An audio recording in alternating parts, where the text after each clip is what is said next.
welcome to Chay, the visionary and founder and absolutely inspiring and tireless activist Chay Godfree, who we are incredibly pleased to have with us.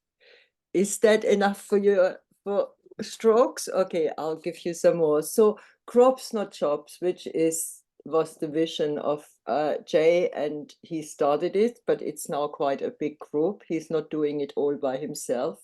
Crops, not jobs offers a radical solution of the world's current issues, especially food security, earth restoration, and of course community self-sufficiency. But they also do child education and have quite a strong spiritual connection to each other. It's a rapidly growing hands-on movement, and it is really dedicated to bringing a new system of sharing and love into today's challenging world through its land, food, and community-based sacred earth activism, sacred activism. So they are really very hands-on, that group. So the approach of Crops Not Jobs is based on the idea that all life is sacred, and it takes the next 7 generations into account. So far the community has created 4 communities in the UK. I guess it might be 5 by now. I don't know, but Chay will talk more about that in a moment. They grow food and they distribute food to people in need. They also do food exchanges.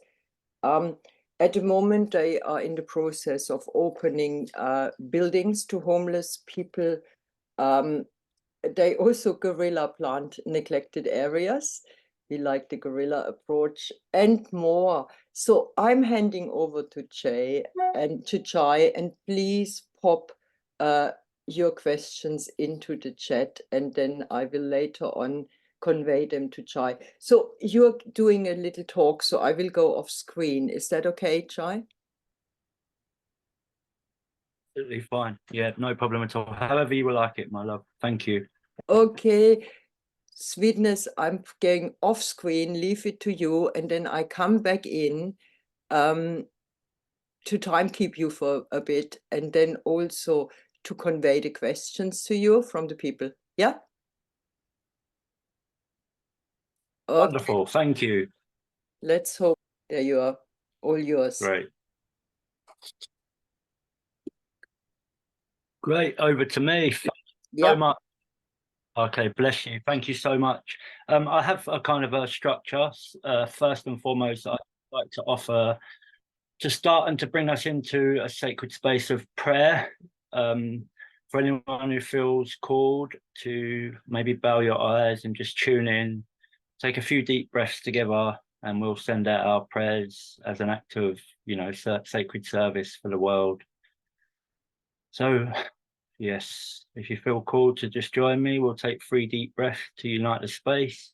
3, 2, 1, and deep breathe in. And we'll send out love to the world. Again, 3, 2, 1. And we send out peace to all who need it. And again, last deep breath in together. 1. We send out more life, more blessings, and we ask the Most High and all the guides and spiritual wisdom, ancestors, and whoever's watching this video to really bring us into a sacred, peaceful, heart-centered space. And to know that anyone who is going through trials and tribulations, through wars or famines or hunger or coldness, sleeping on the streets, know that there's good people out here that are really trying to, or are acting on behalf of bringing about a new consciousness that the whole planet is going to see in a few years' time, I believe. So we just ask for more strength, more guidance, more truth, more love, more sharing and more caring for future generations, giving thanks to all that's come and all that is come to pass. bless up. Thank you very much. I look forward to sharing my story, and know that all prayers are an act of rebellion, and the more we share out our heart's prayer and through the channel divine light, we're really changing the consciousness bit by bit, you know. So yeah, I'll introduce myself. My name's Chay Godfree. I come from Southend on Sea. I grew up in a small council estate in poverty and through, you know, social neglect. And I always knew that my purpose from a young age was to really act and, you know, rise up and be a good conduit or a good shepherd for helping children mainly in need, and to look after the earth as much as I can.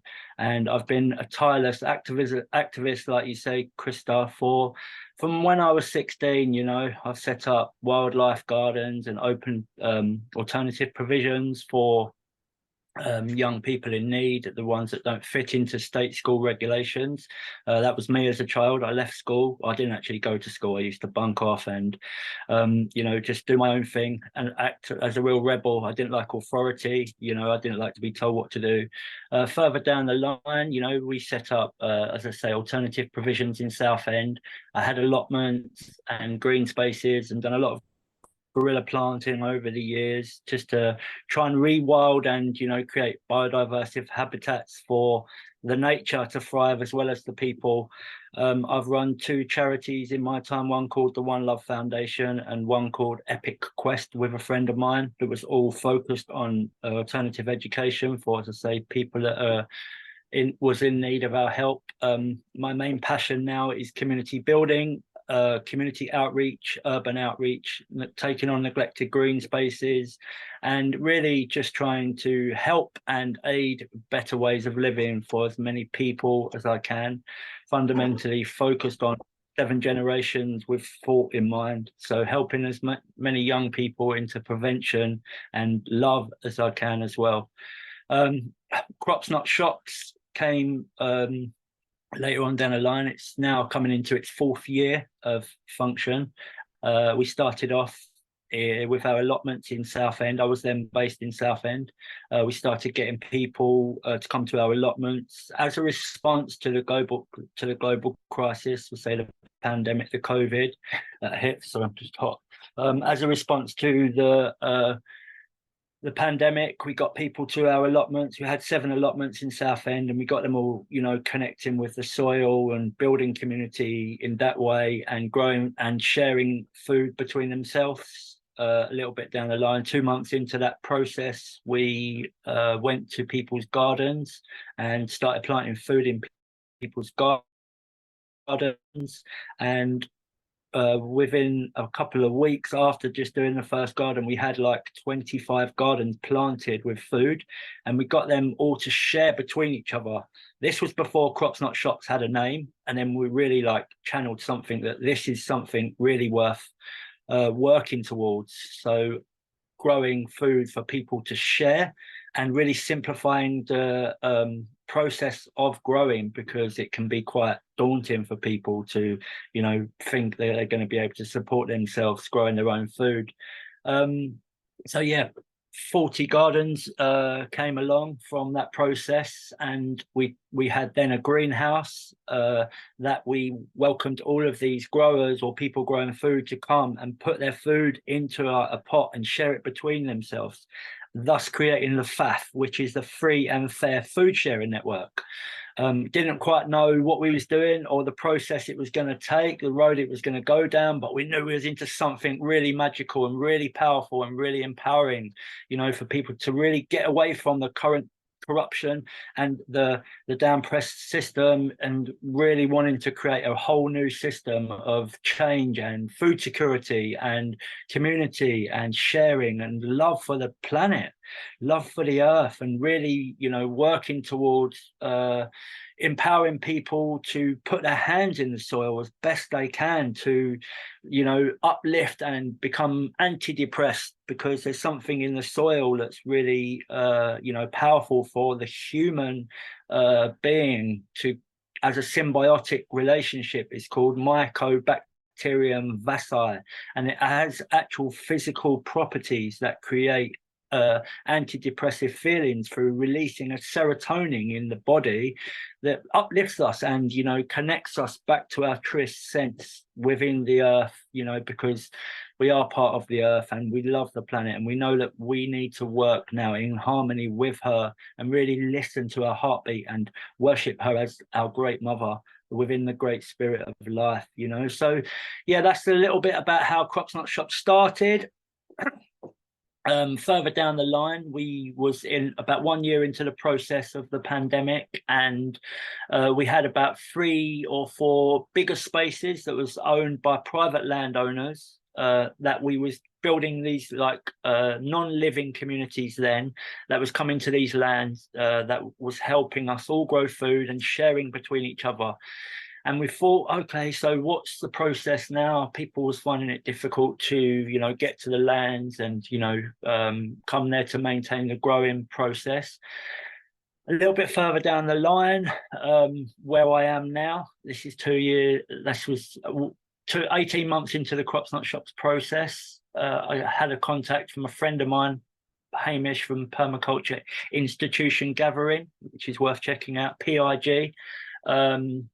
He said, I've got a piece of land with a man who sees your vision and wants to meet you to co-create a living community, grassroots community outreach project where people can come stay on the land and build this new earth blueprint, I suppose a framework for living and working in groups of people as a collective equal tribe based on sociocracy and holocracy, so everyone has the equal voice to propel the shift on earth that's needed for us to really remember how to live on pieces of land together as a tribe. Because, you know, growing food, working in education and all the rest of it is a small part of it. What we really need to remember in my heart's vision is, how do we reconnect with the land, living in harmony with each other? Because the whole rewilding process is about rewilding and reconnecting the people back to the earth, back to the land, back into community, back to sharing with each other. And how do we do that? So yeah, we're 2 years in. No, we're not. We're 18 months into the process of living on a piece of land in Glastonbury, which is 22 acres. You can see the tour is split into 7 fields. One of the fields that we're cultivating for this agricultural project is 5 acres, and we've got about 15 to 20 people now that come and go as part of a core team for working out and drawing up this blueprint for the future. Our main mission for this agricultural project is to grow food for those in need as part of our outreach arm of Crops Not Shops. We work collectively within the community. We gather every morning for morning circle and pray and meditate. We eat every day together from the land. We cook together, we sing together, we dance together, and we create this, you know, framework for the future. Close to launching this framework now, working with landowners who see the vision that we've created as a project, I guess. So we grow an amount of food based on permaculture and regenerative agricultural processes, tending to the land through no-dig, building up the soil profiles, you know, the topsoil. Yeah, we grew 7,000 kilos of food last year, 3,500 kilos got given out to food banks, to schools, to homeless charities, to low-income families, and now we're tapped into a charity in Bristol that is called Project Mama, that feeds women and children. The women are pregnant and the children have come through like war-torn countries and sex-trafficked backgrounds. Our whole project at the land in Glastonbury is based on equal decision making. The circle, we come in a sacred circle, and we know that the circle makes the decisions. And I feel that, you know, I didn't know where this stuff came from, but it was channeled through to me that this is how we're doing it, and it connecting back to an ancient way of living together. And it's such a powerful time. It's very difficult to translate the work we're doing through words. It's really about a feeling. Everyone who comes to the land and to the project, be it community minded, food growing minded, education, never want to leave. They see a whole like power and strength in this, and they go away feeling super inspired, and they leave us feeling super inspired and realizing why we're doing this project. That's our main mother hub in Glastonbury. As I say, it's 22 acres, and our focus, as I say, is regenerative agriculture. We're building a geodesic dome so we can grow tropical foods to not have to, you know, support this air miles and, you know, relying on other countries to support us with lemons and avocados. So we're going to be totally self-sufficient, I'd say, by the end of 2025. It's very difficult to say we're really self-sufficient because we do still use some shops, not as much as, like, I know Crops Not Shops is we're not against the system, we're just trying to build a whole new way. You know, people say to me, why Crops Not Shops? Well, it's kind of got a better ring than Crops Not Supermarkets, right? We're trying to take away, you know, the powers of corporations and this monoculture agriculture, this systems of, you know, really poisoning our food. So we're doing a great work. We're about to launch a few programs. That's the community that live on the land. We're about to launch within our business plan and our community model education programs based on free to learn and learning freely, children through self-directed learning and what they ask us to teach them, facilitated with guidance, but a free way of learning. We have healing retreats on the land. It's such a beautiful place. Christy's been there. You can see the tour. The Michael and Mary lane line runs right through the tour field, and it runs right through direct west. All of our planting is based on the cardinal dimensions and the cardinal astrological energies of the earth, facing true north, and the, you know, the elements. Everything we do and plant is with prayer and talking to the soil for our health and to really rebuild up the connection we've lost within the sacredness of human beings to the earth. We have a sacred earth roots and culture gathering over the summer solstice that you guys are going to be collaborating with us, so we're super excited about that. Last year it was a complete sellout. We only released it 4 months before and we had 500 people come. That's over June the 19th to the 25th. I also work with groups of men. We're doing a men's festival on the land, 19th to the 21st of July, which I want to ask Jonathan if he wants to get involved. That's all about, you know, really empowering young men and men to really connect to their masculine energies of gentleness, but the lion, you know, the roaring lion inside of us, and really respecting the feminine as a way to you know, live in the future, the masculine and energy. Yeah, this is a whole nother topic, I guess, anyway, but that's what some of my work, and the proceeds and profits from that specific gathering at the Men's Fest will go into a youth and gang program that we've got the go ahead for in spring now. A few parts of the outreach for Crops Not Shops obviously is mainly education, but we've partnered with the Big Issue. Obviously they're a heritage brand, and we've got to go ahead to pilot 2 programs, one in London and one in Glastonbury, to regenerate neglected spaces and welcome homeless, rough sleepers, and predominantly for now the Big Issue vendors that have to sell the Big Issue magazines on the streets to come and learn how to be with the land and regenerate the earth through our permaculture teachings and, you know, the regenerative agricultural programs that we've written up with a brother of mine, Nomadic Gardens, also worth checking out. I can send you all the links after this. That's one of our programs that we're launching in spring as well. So that's 2 pilot schemes, one in Glastonbury, one in London. We're hoping to roll that out throughout the whole country.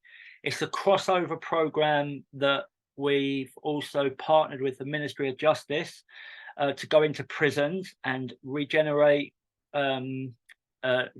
lands and grounds in prisons, working with these offenders and vulnerable brothers, should we say, that are in prisons that only see the way of crime as, you know, surviving on the earth.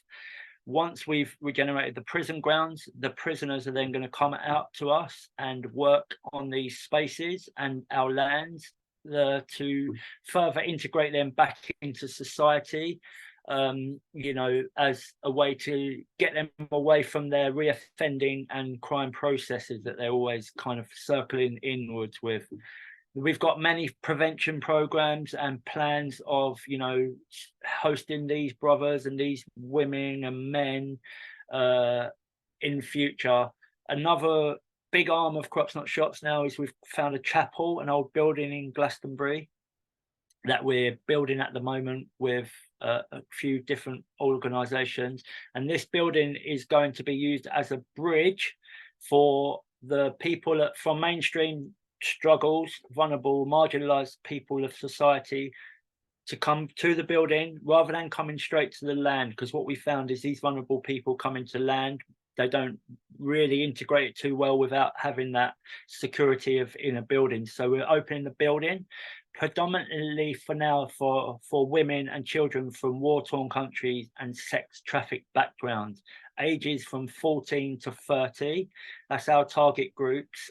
This building will open up in winter time. It's going to host the women in the 2 flats, and it's going to be predominantly run by the women and elder women of Crops Not Shops the team. We have an amazing team around us of dedicated 24/7 activists that love what we're doing and really see what we're doing as a positive solution for the future.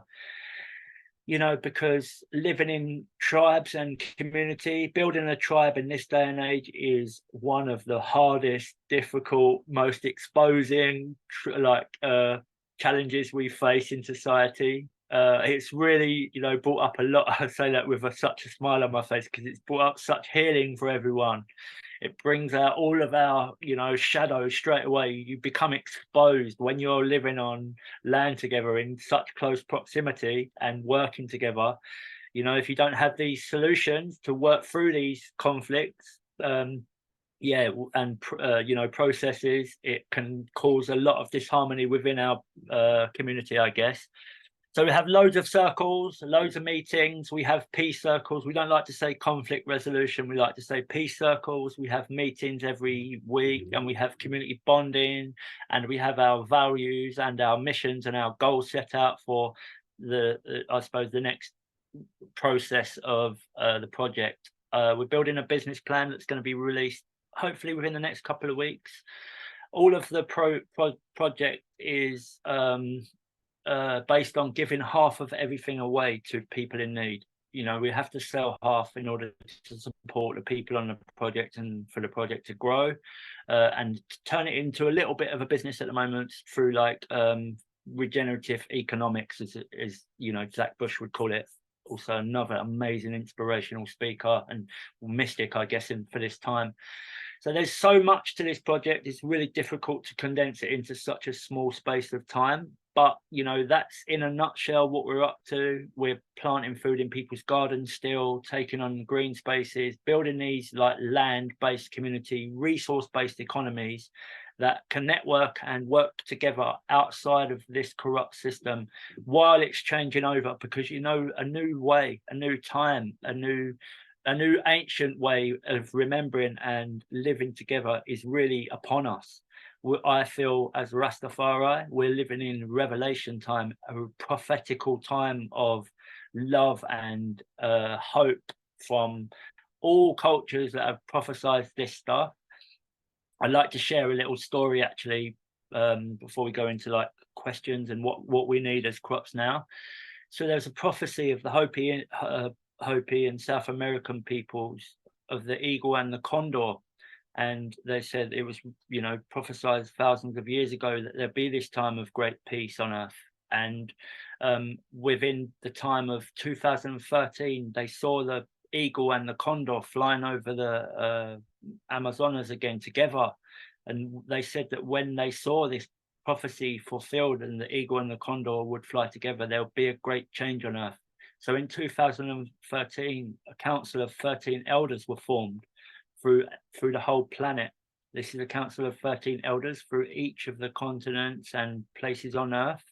And this council of 13 was destined to create an outside elder council of 108 people, spiritual partners, masculine and feminine.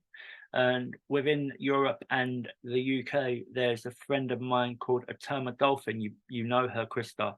She is has been designated to this council of the Outside 108, and their work is to find a sacred site that can host a fire. Now there's going to be 54 fires lit across the planet. Half of them have been lit and the other half are still in process of being lit. And she came to us on Crops Not Shops and said she had a vision at the Sacred Earth Roots and Culture Gathering of the fire being lit on the land. Now what that means is the grid of light of the 54 fires will connect together once they're lit, and they all have to be lit by 2026. So we spoke to her and she said that she would love to do it on the Crops Not Shops land as part of this fulfilling of the prophecy. And then we was like, okay, so let's take a breath right here, right now. This is like, okay, you want to build a fire on our land, on the crops land, as part of, you know, fulfilling this prophecy? And we said, yeah. We asked her a few questions, and I asked her, how long does the fire have to stay alight for? And it's forever. It's an eternal flame. And forever. Okay, we said yes. The elders have approved this prophecy to be lit on our land, and we're going to start building the temple that's going to house 100 people. It's going to kind of go up like this, and a dome that channels the smoke through the middle, and it's going to house 100 people. So yeah, just a bit of more inspiration, and knowing how sacred and lovely this project is, that we've even been asked to be a part of this. We're going to take the responsibility on for staying alive forever. I'm going to live forever and hold the fire light forever. But you know, as part of the lighting of the fire, all the elders come from over the globe, and they'd be a part of this sacred ceremony. So what that actually does for the project and for the land in Glastonbury is it puts it into a sacred trust as a heritage site for this sacred place of worship, I guess. So it's amazing that we've, like, you know, really in line and in flow with this sacred work on earth right now. And we're so grateful, you know, that we've been asked and seen for this work. Yeah, we're linked in with lots of different big organizations, and, you know, really looking forward to, you know, lighting this fire, I suppose, as a way to pass down, you know, the story to the next 7 generations as well, you know, because it's going to have to be, you know, recorded and remembered forever. And the fire can never go out. Once it's lit, it's that eternal flame that keeps burning through prayer and through, you know, all this stuff that we're coming into. Yeah, I'd just like to say a bit more about how we're going to make this happen. I suppose it's resources at the moment. We need a little help with some funding. I've just put a GoFund Just Giving link on our landing page on our website. So if you go to cropsnotshops.co.uk, you'll land on a landing page, because we're restructuring all of the website at the moment. It's got linked to our social medias, and it's got linked to this Just Giving page. I pray if anyone out there has a little bit of money so we can get this year's seeds, plants and compost for feeding the people in need. Until we get some grants and some loans that we're working on at the moment, we're out of money, but I know it's coming in. So yeah, if you can donate a little something to the project, it all helps, you know, a couple of quid here and there. And it's all visible about what we do with the money. Transparency and accountability is a massive part of this whole project process. So yeah, just like to say thank you, super open to questions, and that's the project in a small nutshell, without it being, you know, so big. It's mega, and I'm super grateful and happy to answer any questions now. Thank you so much. Did I promise you too much? I didn't. The unbelievable, Chay. And Chay, the first thing I want to do is convey a few of the messages before we go to questions. Yeah, few of the messages which you have heard again. Amazing 4 times, inspiring 3 times, outstanding, wonderful work, love it, gives me so much ideas, inspiring, such a beautiful vision. How wonderful. Thank you so much, Chay, and everything else you want to think of. So this is really one of the most amazing projects going on right now in the UK. And in my humble opinion, the land is beautiful. And I want to ask you a question, which I think is important. Nelly asked, do you offer people to come and spend a bit of time, especially those who have never grown anything in their lives? So not to come Absolutely. permanently, but to come and volunteer and dig with you. Okay, yeah, so I think that's a really valid question. I'll cover a couple of minutes on, actually. Yeah, please do. Because our volunteer and our process at the start was like, I had such an open heart, and I was like, everyone come. But it really brought to light how the necessity for vetting, safeguarding, and really efficient processes of getting volunteers in and out will happen and have to happen. So we have a volunteer process that when the website's live, you can sign on a form, show your skills, what you want, what we can offer you, what we need, what you need, etc., etc. You get all the food, you get stay, and the process for volunteering is 4 hours per day, 5 days a week for your stay, your internet, your showers. We're spring fed as well, so all the water there is on our own springs. We've got our own springs there. You can come. Say you can send us an email if you want to stay up to 2 weeks. You can stay without coming into a circle in the process of in community introduction. If you want to stay longer than 2 weeks, the core team of us, which is about 15 of us, bring you in, introduce you to the process of the project and what it needs to go forward, which is like a vetting process. Up to 2 weeks, you don't have to do that. Beyond 2 weeks, you do have to do that. If you stay 2 weeks, we then review it as a circle and see and you won't be in that circle. You'll be told that we're going to talk about you or the process within the circle. If you and us want you to stay, then you'll be allowed to stay another 6 weeks. During that 6 weeks, 3 weeks into that 6 weeks, we'll have another review, and you won't be in that circle either, to see how it's all going for both parties. After the full 6 weeks, you'll be welcomed into the circle, and we will then review it further before you're allowed into the community. If both parties then agree that you both want to stay and we want you to stay, you'll have a further 3-month trial period, which at the end of the further 3-month trial period, which equates to 6 months overall, you'll be then either asked why you want to stay, on all the reasons, and back and forth of staying. If both parties then say yes and we want you to stay longer, you'll then be welcomed into the core team of the community, which then you get to decide and be part of the whole income share and everything that we're building for this process. If at some point through these trial periods there's some kind of issue, you'd just be asked kindly to leave on, because it's not working for either parties. And I think this is the most important thing that we have to stand firm in with community, is having these trial periods and getting to know one another, what our needs and our best ways of working are. Because I know lots, and I follow lots of grassroots communities that have this problem. They don't have trial periods, and then it gets really messy. They don't have processes. So anyone out there wanting to buy land, wanting to build this stuff, I'm building a consultation package at the moment that's going to help with processing this stuff going forward. Big, massive, it's the main part of the project, actually, I find. So yeah, absolutely welcome. We're looking for more people to join in spring for short or longer periods. How many people stay on site as seasonal workers? About 15 permanently. Through the summer, about 30. We can host about 45, 50 volunteers, team members overall, because we've got building, we've got growing, we've got healing, we've got retreats, we've got events, and we have a campsite that's open in May as well. £10 per night per adult. It's super cheap. Under 18s free, and you get to pick your own veg as well, and build your own veg boxes. It's all based on donations. So yeah, it's a great campsite.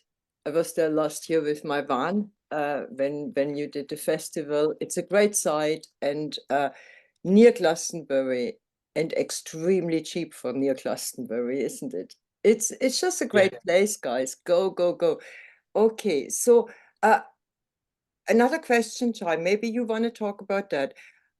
In your experience, how many people is ideal for a tribe? I think it's going to be based on how big the land is, what the Yeah, functions of the land are, geographical location, right. what the mission, focus, Yeah, direction of the project is. Because there's two aspects to community. There's communities that want to live on land and build a tribe but don't have an arm of outreach, and then there's a mission focused community, which is us. We yeah. live under that bracket. I can't answer that question. We're trying to still work that out ourselves. I think, they say 16 families based on over like 25, 30 acres would work. Again, in the West, we've totally lost the connection and knowing of how to live in tribes. I think in the West, if we're building tribes here, it's going to be different to South America, which have hundreds of people in their tribes. Yeah. So, yeah, I think that's a question of trial and error. We've got 20 people as core team. We welcome around 40 people over the summer. I think that's big enough for us as a 22-acre project. Yeah. I get that, because we need to learn again, and we need to communicate, and we each come with our baggage, and all of this plays in, doesn't it? I like this mission-based tribe, because I think that is a real difference. You either a mission-based tribe, or you just are a community who wants to live together. And this one is mission-based. And there is another question which was half coming in, but I also have. You say, and I agree with you, Chay, that this is really revolutionary stuff. We need this is a system change. But you also have based that very much on a kind of sacred earth level, haven't you? There's can you say a bit more about that? Because whenever I hear you, and also at the little festival, it was all around the kind of life is sacred, earth is sacred. So this is more than just an initiative to grow food and distribute it, or all the other. There is something very sacred about this. Say a few bits about that. Please. Yeah. I And mean, I ask you some more questions from the speakers. Yeah, from the people. perfect. Yeah, my whole life and my liberty is based around the sacred spirit. I follow and live by the teachings of Jesus Christos, Jesus, as my creative, connection to source. And without pushing that through the project, like, we're living that spirit of oneness and love and caring. For me, that sacred service is my highest value. And that just, I suppose, replicates out onto the project and gathers the right people around you to know that the work and the life we're living is in sacred ceremony. So we have prayer every morning. We have prayer every evening for our food. We bless, we pray, we sing, we celebrate, we remember, we dance, we sing together, we love together, we give and we share. And I think for me, that's my explanation of living in a sacred and gentle and loving way. And knowing that we can really hear the elements on the land, you can really hear the earth, you can really hear the trees, you can really feel the waters, and to try and translate again that into words, it's more of feeling. It's more of an intuitive feeling of, remembering that sacred life that we have been gifted through being here right now, and knowing that everything is as it's meant to be. I know that there's wars and there's horrible things happening in the world, and we're not through this positive, toxic positivity, but we have to try and, remember and live that way of the tree, because we share a common destiny with the trees. They exhale what we inhale, and we exhale what they inhale. So we live by the same lungs of the trees. And just knowing that and remembering that connection is, honoring this project in a sacred way, because this project was kind of given to me through a prayer. It wasn't in my vision. It's not something I thought of when I was younger. It just came to me. I just prayed, what can I do? I said, tell me, give me something, that I can work with. And then, like, I was in prayer, not on any psychedelic substances. It was totally like natural. my third eye felt like it cracked open, and I was just given this like download of light into my body and into my soul, of remembering why I'm here. And you know, that's why I live by this purpose for this project. So yeah, everything is done in sacred acts, you know, and we don't push the land, we listen to her. We don't push, even though I'm a doer and a pusher.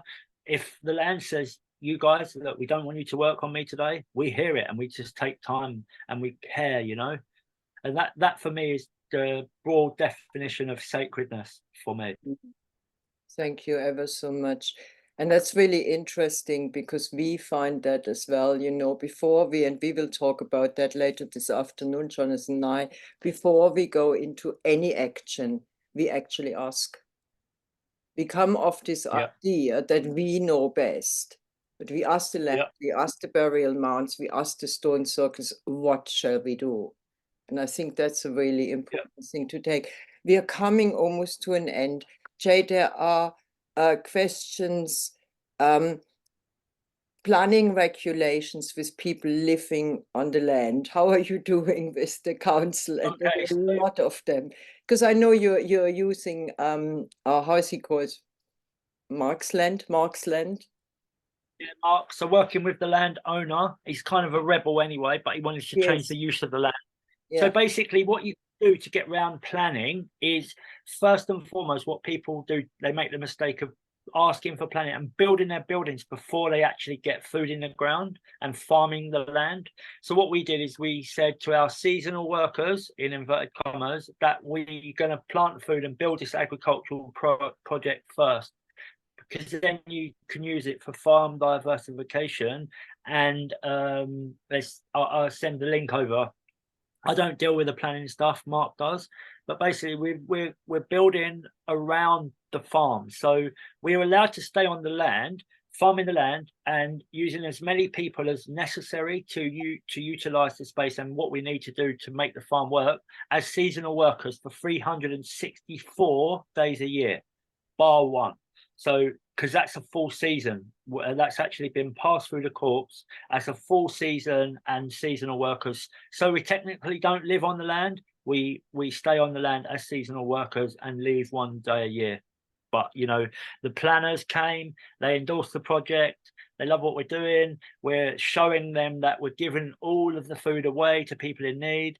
And I think that's the right way to go about things, is not to fight them, to welcome them on and say, look, this is what we're doing. We're doing it anyway. We're not asking for permission. We're just telling you what we're doing, because, you know, we don't ask for permission. We only ask for permission from the land and from God. And for some reason, it's shown us that in that sacred trust of this project, that it's allowed to go forward, you know, because when you fight stuff, it doesn't work. Thank you very much. Maybe this is a good time to stop. Is there anything anybody really very urgently wants to ask? Then put it in the chat now, because we are coming to an end in the next few minutes. Another question which you could or see if you can answer it, which came in case no more come in, is this project is again in the southwest. What is happening in the north? And I really personally would say, if you come from the north, and what Chay has just said, find people, try to do it. But Chay, is there anything you can recommend in the north which runs similar, or are you reaching out to the north? So we have other communities that are building at the moment all across the country. We have one in Essex, we have this one in Glastonbury, we have one in Devon. We actually have two in Glastonbury now, Somerset. We have one in Essex, we have one in Oxfordshire, Hertfordshire, and Derbyshire as well. That's about as far north as we go for now. We are connecting with other landowners. Personally, I get offered so much land to utilize this project, but we're having to like strip it back, build the blueprint, the framework, and then pass it on so people can replicate it through the country. So yeah, next year we're going to be opening up a lot. 2025 is the big year. This year is the big one for anchoring. 2025 the big one for outreach. Thanks, that will clear it. And, Yep. okay, one other one. Yeah. Where can I find the men's festival? No, that's the men's group. Chay runs a men's group. The festival is a different one. Are you planning a men's festival? We're planning a men's festival. I run men's groups. The men's festival is 19th to the 21st of June. If you go onto the Crocs Not Shops website link, it will just land you on a landing page. Within 2 weeks, we're restructuring the website as a service rather than a story now, because it's evolved. So we're rebuilding that. All it has is the links to the social media and the links to the Just Giving crowdfunding page. That would really appreciate some help with. Other than that, it's July the 19th till the 21st.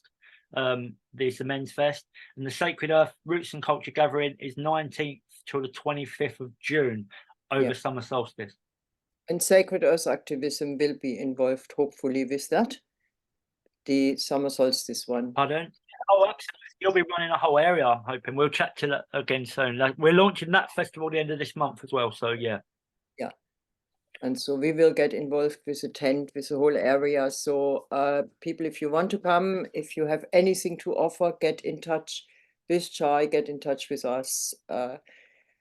Right, I think we are at the end. Chay, is there anything you would like to add before we are closing? Yes, absolutely. I would just love to say thank you to you and your team, Jonathan, and all the people that, are standing shoulder to shoulder with us doing this wonderful work. Really big, massive, huge, heartfelt thank you to you guys. I know what goes into organizing this stuff, and super appreciate the connection. And thank you to all the viewers and listeners, and thank you to God, and thank you to this wonderful, beautiful planet that we live on. Know that a new time of love is on its way. Cha. Sure. Thank you, Chay. I think I speak from my heart and everybody's heart here. We appreciate you so much, and thanks for joining us again. And Bless you guys. Have a wonderful. Can I say that Chay also just became a father, and we all don't know when he's doing it, but he has a beautiful daughter who is now, what, 9 months old? Is she 9 months? She's 9 months. Yeah, she's 10 months now. Her name's Ophelia Elwen Godfrey Fanyinka. Lovely, beautiful girl. She is all about the children. Beautiful. And it is all about the children. And thank you so much.